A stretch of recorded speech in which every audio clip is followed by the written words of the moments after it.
नाही, बिनविरोधचा प्रस्ताव अजून तरी कुठला माझ्याकडे आलेला नाही. तो प्रस्ताव आल्याशिवाय त्याच्यावर बोलणं संयुक्तिक या ठिकाणी राहणार नाही. परंतु सहकार टिकला पाहिजे, गोकुळ टिकला पाहिजे, यासाठी ज्या ज्या भूमिका घ्यायला लागतील त्या आम्ही निश्चितपणे घेऊ. तर मला वाटतं आज आरोप प्रत्यारोपावर मी जाणार नाही. आज आमची भूमिका एक असेल की दूध उत्पादकाला न्याय मिळाला पाहिजे आणि पॅनल सक्षम कसं करता येईल हा माझी प्रायोरिटी असेल. कारण की अजून 2 महिने निवडणुकीला आहे. आजच सगळे मुद्दे बोलण्याची आवश्यकता नाही. अमूलच्या संदर्भातला विषय असेल, बाकीचे विषय असतील ते मी व्यवस्थित पुढच्या काळामध्ये लोकांच्या पुढे मांडण्याचा प्रयत्न करेन.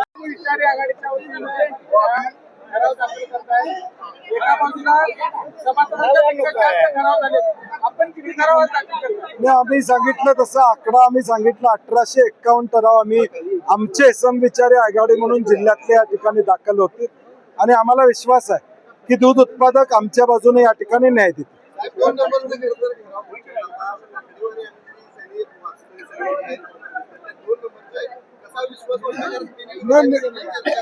नाही, बिनविरोधचा प्रस्ताव अजून तरी कुठला माझ्याकडे आलेला नाही. तो प्रस्ताव आल्याशिवाय त्याच्यावर बोलणं संयुक्तिक या ठिकाणी राहणार नाही. परंतु सहकार टिकला पाहिजे, गोकुळ टिकला पाहिजे, यासाठी ज्या ज्या भूमिका घ्यायला लागतील त्या आम्ही निश्चितपणे घेऊ.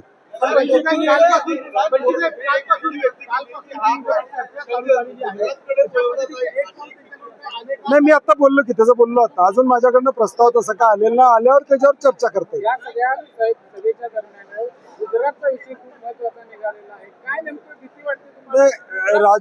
राजू शेट्टीने जो मुद्दा या ठिकाणी उपस्थित केला तो राज्याचा अभ्यास त्यांना शेतकरी नेते म्हणून त्यांनी या ठिकाणी त्या संदर्भातली भूमिका मांडण्याचा प्रयत्न या ठिकाणी केलेला आहे की बाबा उद्याच्या काळात संकट काय आलं तर त्याला वाचवणार कोण आहे गोकुळला, अशा पद्धतीनं त्यांनी भूमिका त्या ठिकाणी मांडलेली आहे.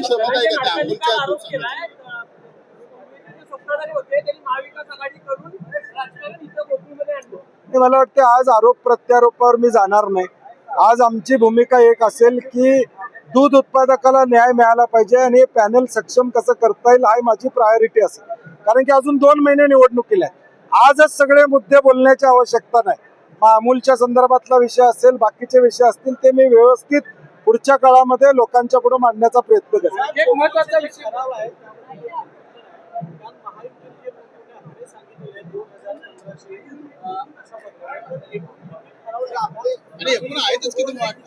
नाही, मी आकडेवारी जी सांगितली तुम्हाला 4800 ठराव या ठिकाणी पात्र झालेले आहेत, ती आकडेवारी मी तुमच्याकडे सांगितली. तो आता काय झालेला आहे की ज्याचा उल्लेख आमच्या एका वक्त्याने केला की पिवळे फॉर्म काही ठिकाणी छापले गेले आणि दुबार ठराव आले.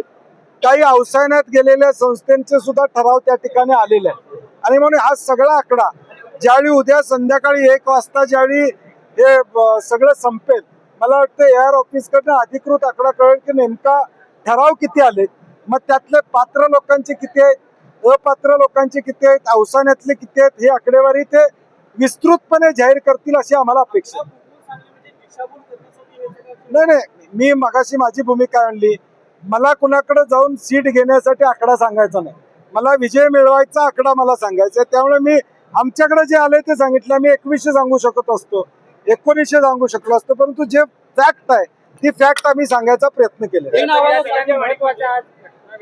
सचिन अहिर यांनी उपसभापती पदाचा अर्थ आहे तो महायुतीच्या बाजूने बोलले, त्यांनी उद्धव ठाकरेंची साथ सोडली. सकाळपासून आम्ही या गडबडीत आहोत. मी सकाळी अनिल परबांचा मला फोन आला होता की उपसभापतीची निवडणूक लागले, आपण शिवसेनेचा फॉर्म भरतोय. मी नव्हतो तिथं. जयंत आसगावकर नाहीत, भाई जगताप नाहीत, आमचे अभिजित वंजारी फॉर्म भरायला गेले होते.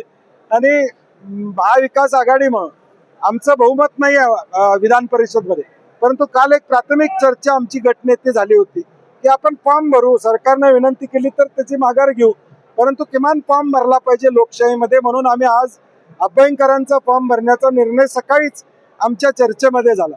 तोपर्यंत फॉर्म भरेपर्यंत दुसरी बातमी आम्हाला कळाली की उलट्या बाजूनं सचिन भाऊ अहिर हे निवडून धनुष्यबाण या चिन्हावर आले होते तांत्रिक दृष्ट्या मागच्या वेळी, परंतु गेले काही 2 वर्ष ते उद्धव साहेबांच्या बरोबर होते.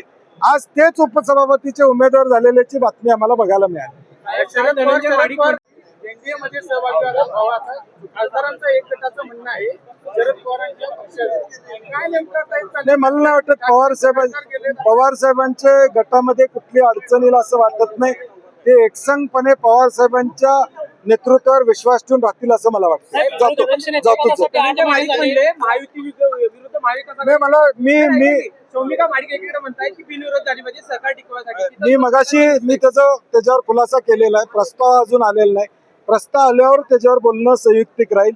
परंतु आमची राजश्री शाहू समविचारी आघाडी आहे. जे येतील त्यांना घेऊन जाण्याची आमची भूमिका आहे.